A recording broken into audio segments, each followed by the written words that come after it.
Hello everyone and welcome back to another video from Apps Academy. In this video, I'm going to show you how to change your existing background on Adobe Express. So let's get started right away. First of all, open up your web browser and then in the address bar type in express.adobe.com and press enter. You will now be taken into the official Adobe Express website. Now if you haven't logged into your account already, click on the sign in button at the top right corner and proceed forward with your credentials. After logging in, you will be taken back into the home page. Now, if you wish to change the background on any of your project, simply open up this project and from this page, just click on the background layer.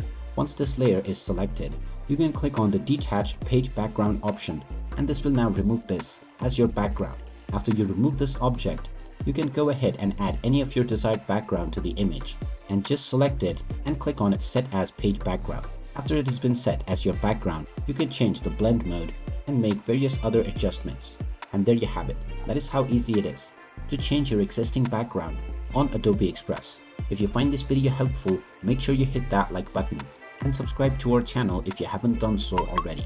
Also ring that notification bell to never miss another update from us.